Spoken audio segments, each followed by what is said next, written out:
Parliament അതിക്രമ കേസിലെ പ്രതികളുടെ ഭീകരവാദ ബന്ധം തള്ളാതെ ഡൽഹി പോലീസ്. പ്രധാനമന്ത്രി കുറ്റവാളിയായി ചിത്രീകരിക്കുന്ന ലഘുലേഖകൾ പ്രതികളിൽ നിന്ന് പിടിച്ചെടുത്തതായി പോലീസ് കോടതിയെ അറിയിച്ചു.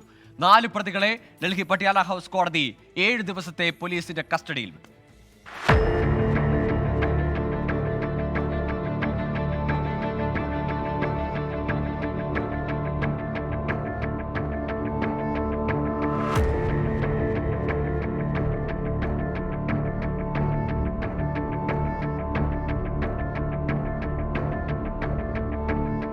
ഡൽഹി പട്യാല ഹൗസ് കോടതിയിൽ ഹാജരാക്കിയ പ്രതികളെ 15 ദിവസത്തെ കസ്റ്റഡിയിൽ വേണമെന്നാണ് പോലീസ് ആവശ്യപ്പെട്ടത്.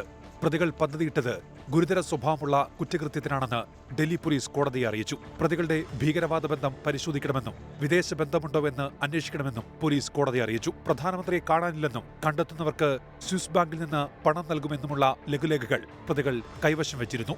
അതിക്രമക്കേസ് കൃത്യമായ ആസൂത്രണത്തോടെ എന്നാണ് ഡൽഹി പോലീസിന്റെ കണ്ടെത്തൽ. സമൂഹ മാധ്യമങ്ങൾ വഴിയാണ് സംഘത്തിലെ 6 പേരും പരിചയപ്പെട്ടതും ആസൂത്രണം ചെയ്തതും. ഭഗത് സിംഗ് ഫാൻ ക്ലബ് കൂട്ടായ്മയിലെ അംഗങ്ങളാണ് 6 പേരും. 1.5 വർഷം മുൻപ് മൈസൂരുവിൽ ഇവർ കൂടിക്കാഴ്ച നടത്തി. ഈ മാസം 10-ന് ഡൽഹിയിലെത്തിയ 6 പേരും ഇന്ത്യ ഗേറ്റ് പരിസരത്ത് വെച്ച് കണ്ടുവെന്നും പോലീസ് കണ്ടെത്തി. ഇവിടെ നിന്നാണ് അമോൾ ഷിൻഡെ കൊണ്ടുവന്ന പുകശല്യകൾ കൈമാറിയത്.